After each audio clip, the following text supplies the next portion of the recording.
বৎসনার তো পোকাভাঙ্কর delta.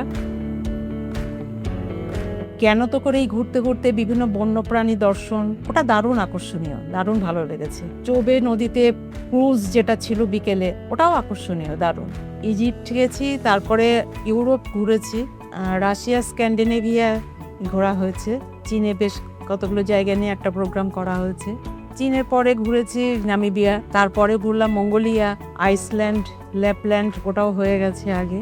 Recent ঘুরে আসলাম Canadian রকিস, Alaska. যখন যার সঙ্গে যেখানে গেছি এত বেশি এদের নজর আমাদের প্রত্যেকের উপর। আমরা তো বয়স্কই, আমাদের থাকার কোনো ক্ষেত্রে ব্যাগ ট্যাগগুলো ধরা বা সাহায্য করা, বা কার কি ইয়ে হলো, কি লাগলো, খাবার দাবারই হোক বা জল টল কিছু প্রয়োজনের সঙ্গে সঙ্গে ছুটে আসা, ফোনে যোগাযোগ করা, সব রকম কেয়ারিংটা দুর্দান্ত এদের। মানে কারোর বিরুদ্ধে কিছু বলার নেই।